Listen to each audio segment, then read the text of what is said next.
On est juste là.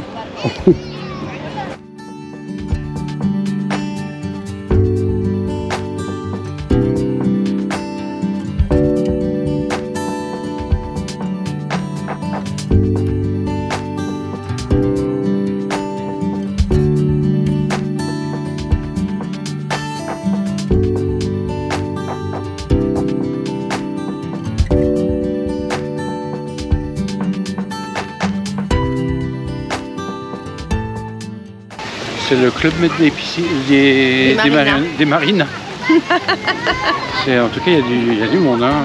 Il y a beaucoup de monde, il y a beaucoup de boutiques. Il y a des endroits sympas, hein. Des petites cocktail lounge musique là. C'est super on peut aller cool, prendre un petit cocktail. Qu'est-ce que t'en penses? Avant de manger. Oh, toi, t'as la tête de celle qui a envie d'un expresso martini. Ah, je te jure, l'addiction, c'est terrible. Hein. Oh là là, mon Dieu. Là là. Terrible. Affreux. Alors attends, on va aller voir s'ils ont expresso martini sur la carte. S'ils n'ont pas, on n'y va pas. Ah. Donc voilà, coucher de soleil.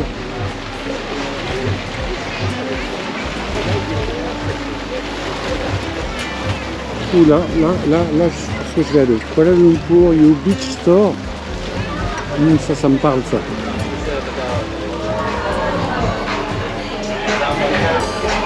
Qu'est-ce que tu lis là? Qu'il y a plus de espresso martini. Cocktail. Espresso martini. Moscow Mule.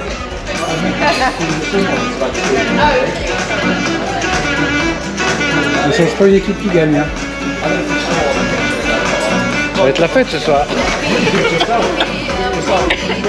Je suis en train de la perdre là. Je suis étranglée du coup.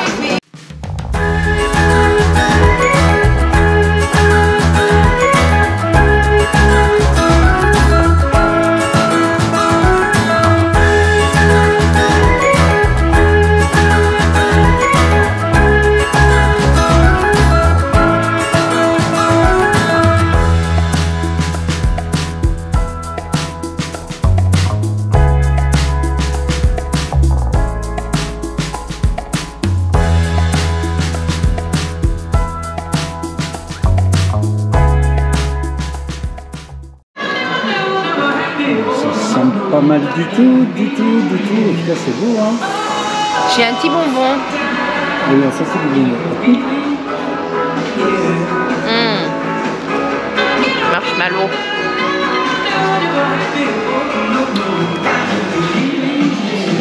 Test. On va noter.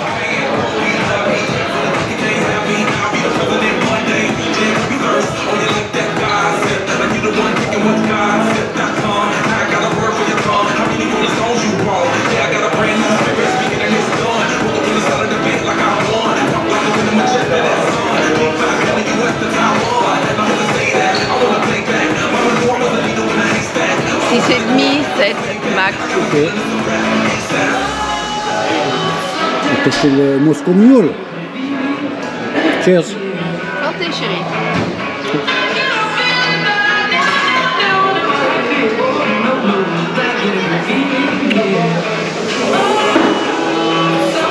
Après, c'est difficile de arrêter un Moscow Mule, hein, mais déjà la tasse, la vraie tasse, il n'y a rien qui m'énerve plus quand je commande un Moscow Mule et qu'ils me le servent dans un verre. J'ai horreur de ça. Et là, voilà. Et là, c'est top. Et bien chargé. On est où alors? Shibumi. C'est un restaurant japonais. Ça a l'air vraiment très sympa. Vraiment très sympa, ouais. Et on vient de rencontrer un follower. Oui, en rentrant, c'est incroyable. Incroyable. Magnifique. Voilà. Pourtant, j'ai pas mon t-shirt Kayani et tout, mais il nous a reconnus. Il nous a reconnus. Ouais, il nous a reconnus. Incroyable. Et il va venir prendre une petite bière ouais. avec nous la semaine prochaine. Incroyable. Voilà. Alors on va commander. Hein. Et après ce bon repas, petit retour à pied, tranquille par la passerelle. Et on voit au loin 2 mâts dont l'un est Kailani. Ce matin, on a droit à un bel arc-en-ciel.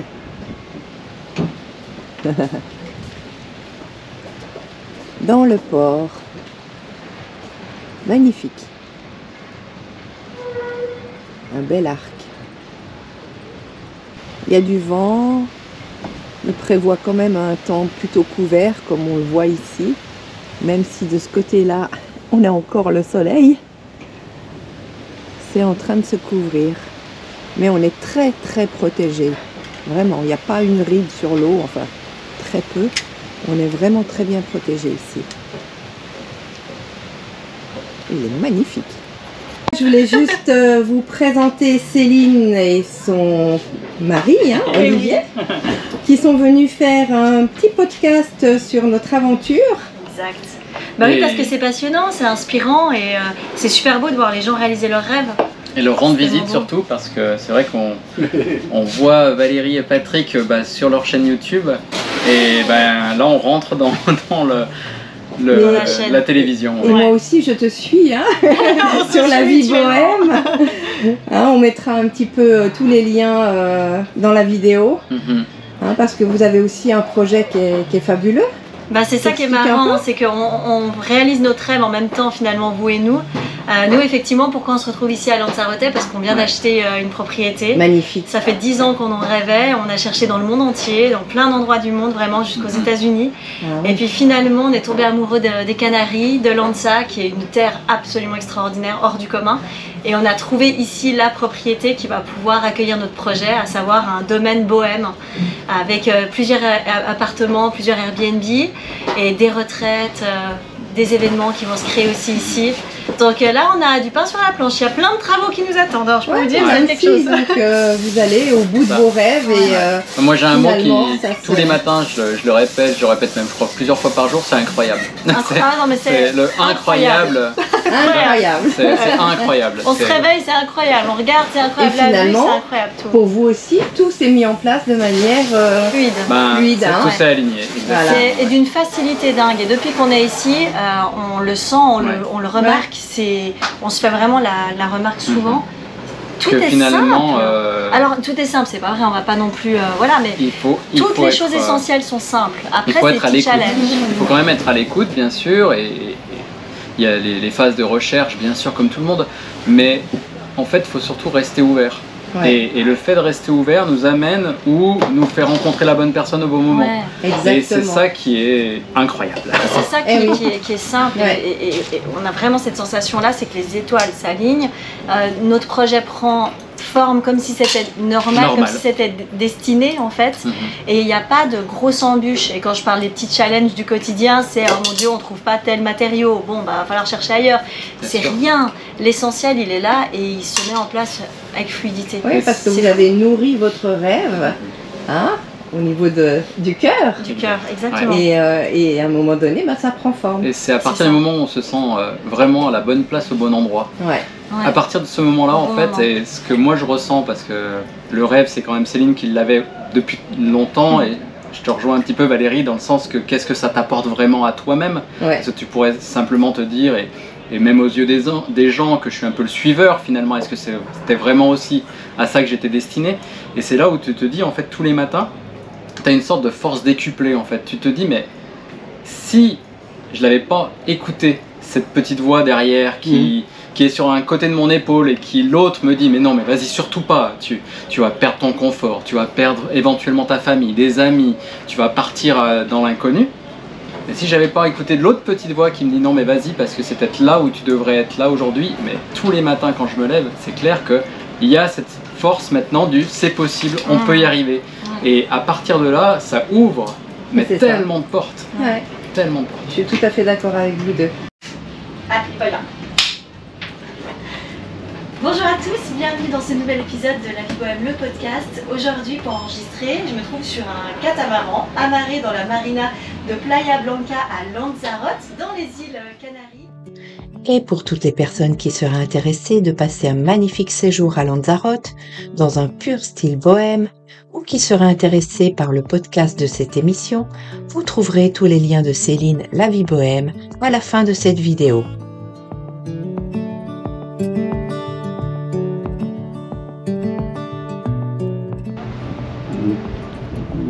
petit jardin insolite.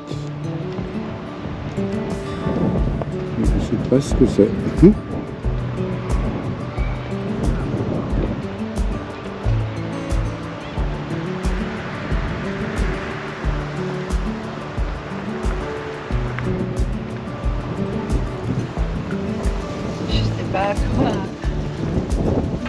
C'est un jardin d'enfants? Non? Ou alors, je sais pas, tous les objets récoltés sur la plage. Sur la plage, oui.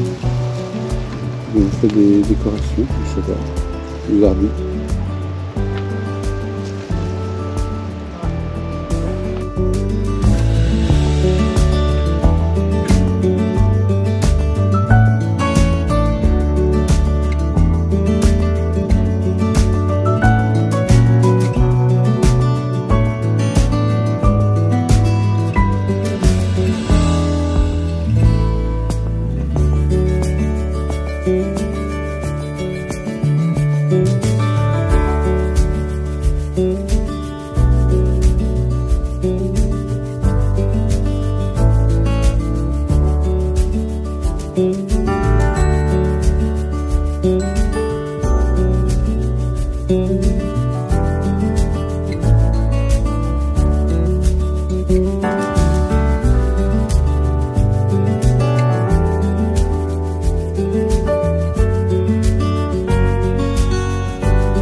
Petit barbecue avec nos amis du catamaran Maroa, Renaud et Margit, qui vont arriver d'un instant à l'autre.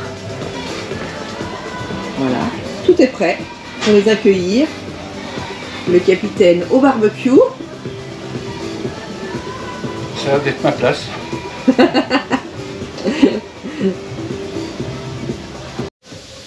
Alors au menu, un riz iranien, donc c'est un peu particulier, hein, c'est une couronne de riz grillé, et là je l'ai faite au safran avec des raisins. Ça va être délicieux. On aura une salade de carottes et on va aller voir le barbecue.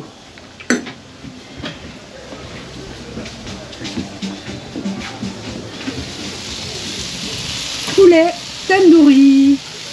Miam. Et un gâteau aux pommes. Et un bon gâteau aux pommes et aux noisettes. Juste là. Je pense qu'on va se régaler. Et voilà les amis, vous êtes attendus. Le restaurant Kailani est prêt. Ah ben c'est top. Ça va, on n'est pas parti trop longtemps. Non, c'était super. Bienvenue. Merci. Voilà, aujourd'hui on a notre voiture de location. Coche. Une Coche. On a un Seat. On a Seat. En Espagne. Tagué Fuerteventura, mon île de cœur. Et on va aller à Arrecife. Arrecife, retrouver la civilisation. On va faire Mediamart, on va faire Ikea. Ikea, qu'est-ce que j'ai dit encore? Mediamart, Ikea, bon bref, tous les magasins, les cannes à pêche, les accessoires de pêche, etc. Et les surmatelas. Voilà. Se préparer pour le départ. Pour être confortable. Voilà. Tu sais encore conduire? Ben écoute, ouais, et c'est une manuelle, hein. C'est une manuelle. Une manuelle. Mais par contre, ça fait drôle, ouais. Ça fait drôle. Ça fait bizarre de conduire? Ouais. Mais ça, c'est comme le vélo, ça s'oublie pas, ça va se revenir. C'est cool. Je lâche déjà une main dessus. Tranquille, la fenêtre est comme ça.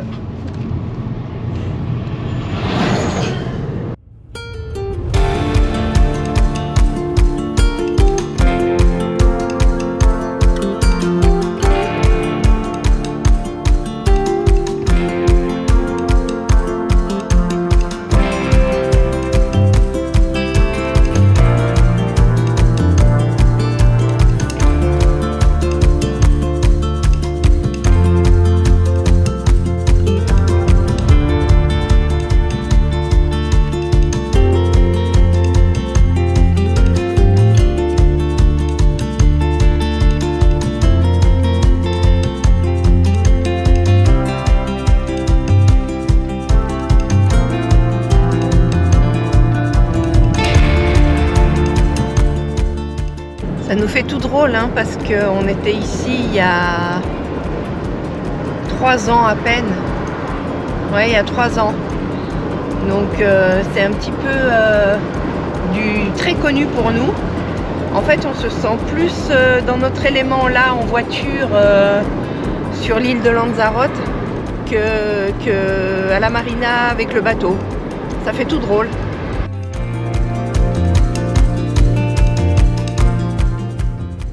Et le premier stop, Décathlon.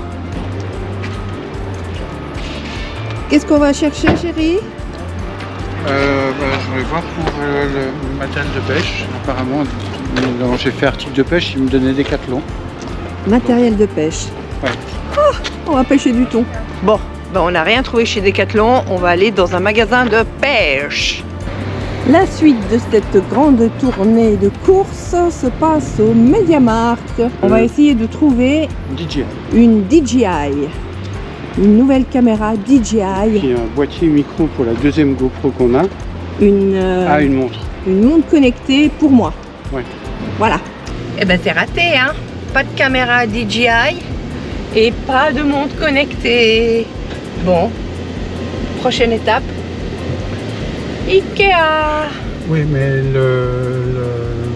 la caméra DJI, on va la commander en Suisse. Et puis notre ami Christian qui nous rejoint au Cap-Vert pour la traversée va mettre ça dans sa valise. Ça va être cool. Et voilà. Et voilà. C'est le plus simple. Voilà, on sort de chez Ikea. On a fait de nombreux achats. Oups, j'ai le soleil dans la figure. Dont des surmatelas. Parce que à force, eh bien, on avait un tout petit peu mal au dos avec nos lits. Donc ça va vraiment nous aider à avoir un peu moins mal au dos. Ça va être un peu plus confortable. Et puis on a acheté encore plusieurs babioles. Hein, on achète toujours des tas de trucs chez Ikea. C'est comme ça. Et maintenant, on file... Ouais, on s'est fait le labyrinthe de l'Ikea, comme d'habitude. Ça fait longtemps qu'on n'avait pas le fait. Ouais. On s'est juste pas fait les boulettes de viande. On s'est pas fait les boulettes de viande, non. On s'est pas fait les boulettes de viande. On a résisté aux boulettes de viande. Ouais. Et on va aller au magasin de pêche maintenant.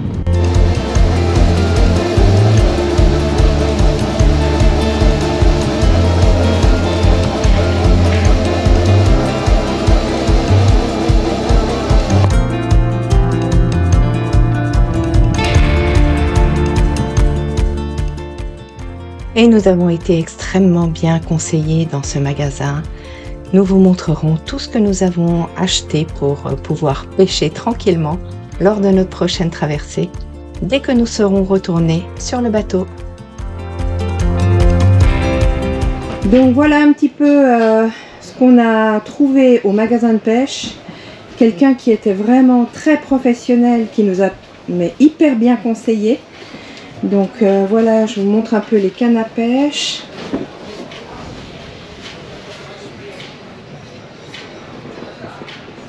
Et puis, ça c'est pour mettre les cannes à pêche au niveau de la taille. Hein. Je ne sais pas du tout le nom que ça porte. Le crochet, une pince pour enlever les hameçons, du fil, des appâts, différentes sortes. Voilà. Et puis ben, Patrick, il a rajouté des trucs qu'il va vous expliquer en fait. Donc c'est des cannes spéciales traîne. Donc c'est des cannes courtes avec des moulinets spéciales pour la traîne, avec 3 positions, une position libre, donc pour dérouler, une position où il y a le frein, au moment où le poisson mord, on peut resserrer le frein. Il y a un truc qui fait du bruit ici pour entendre quand le poisson mord. Et puis après, ben, il y a bloqué quand on remonte le poisson. Donc plusieurs vitesses également pour remonter. C'est clair qu'au départ, les cannes, elles sont comme ça. Elles sont montées dans le porte-canne. Et ben, pour éviter de les perdre, ou qu'un poisson tire trop fort et m'arrache tout. Je vais aller de l'autre côté. Avec la canne, donc j'ai rajouté...